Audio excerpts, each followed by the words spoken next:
ओम क्रीं महाकल्यै नमः।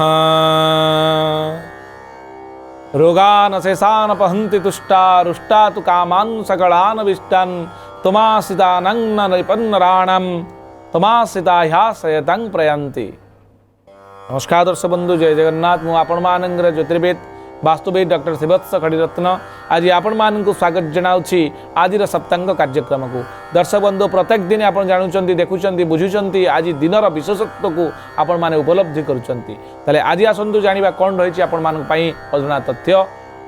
आज हूँ फाल्गुन मास कुंभ 6 दिन रही, फेब्रुआरी मास 18 दिन रही, बुधवार अर्थात पांडित्य बासर आज रही। द्वितीय चंद्र दर्शन एवं पूजा उपवास जो मैंने करुता आज दिन में करें। शुक्ल पक्ष प्रतिपदा तिथि दिन 4:58 पर्यंत रोचंती। या द्वितीय तिथि आसवे, द्वितीय चंद्र को जो मैंने पूजा करने कथा आज दिन में संध्या बेले करें। शतभिषा नक्षत्र रोचंती रात्र 9:16 पर्यंत। यापर पूर्वा भाद्रपद नक्षत्र आसव। आज शरण पंचक दोषर चतुर्थ दिवस भोग होची। तृण काष्ठ छेदन निषेध करेंगे।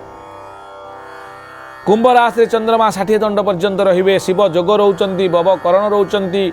रविंकर अंशात्मक मान आम जब देखा दर्शक बंधु 4 अंश 48 कला 30 विकला पर्यंत आज गति कर। शुभ समय आम जब देखा आज दिन में केते गुड़े शुभ समय रही। चंद्र शुक्ल बारिणी न्याय अनुसार दिन 7:44 रु 9:17 प्रथम। द्वितीय दिन 11:36 रु 1:10। दिन 4:16 रु संध्या 5:49 पर्यंत। संध्या 6:38 रु 9:06 पर्यंत। रात्र 2:03 रु शेष रात्र भोर 6:10 पर्यंत आज दिन में शुभ समय रही। समय कौन शुभ कार्य आप आरंभ करें। चंद्र शुद्धि क्यों व्यक्ति मानक आज अच्छी राशि मानक देखा। मेष राशि व्यक्ति वृष, मिथुन, सिंह, कन्या, तुला, मकर, कुंभ राशि जो व्यक्ति विशेष रहिले एमानंकर कौन कार्य से शुभ कार्य करेंगे कारण से चंद्र शुद्धि रही। किंतु घात चंद्र रही मिथुन राशि पुरुष मानकर और मीन राशि आज घात बार रोचंती। कर्कट राशि राहु काल जहाँकि अशुभ समय ए समय कौन शुभ कार्य करेंगे। जानतु राहु काल केतेबेले आज दिन में भोग होची दिन 12 रु दिन 1:27 पर्यंत राहु काल रोचंती। ए समय कौन शुभ कार्य आरंभ करेंगे ना। कालबेला रोचे यह एक अशुभ समय दिन 9:05 रु 10:32 ए समय कौन शुभ कार्य आरंभ करेंगे ना। निश्चित खाद्य हिसाब से आम जब देखा आज दिन में पानी कखारु एवं बैगण खातु ना। पिलाटीए जन्म हेले तार आज शतभिषा नक्षत्र हेब, कुंभ राशि हेब, 24/11 राक्षस गण पिलाटी प्राप्त हेब। तार नामकरण कला बेले गरे ओकारे गो, तालबेश रसकार सी, तालबेश रसकार सु अक्षर तार आद्य नाम दे पारिबे।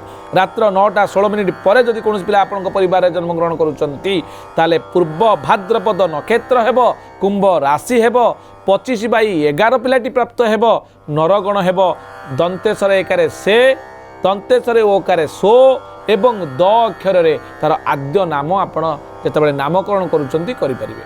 एबे आमे जानिबा पिलाटीर बुधवार थिबारु पिलाटी बुद्धिमान हेब, ता पाखरे इंटेलिजेंसी पावर बढ़िबो, आईक्यू स्ट्रांग हेब, कंसंट्रेशन एकाग्रता बढ़िबो। एबे आमे जानिबा मेष राशि ठारू मीन राशि पर्यंत द्वादश राशि फलर चंद्र कुंडली अनुसार सम्यक सूचना।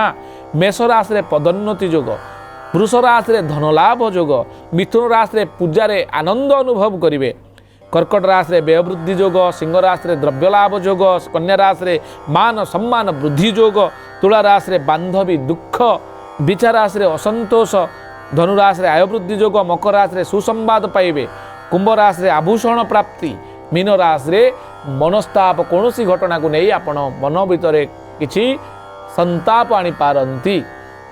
ये थिला संपूर्ण सूचना दर्शक बंधु।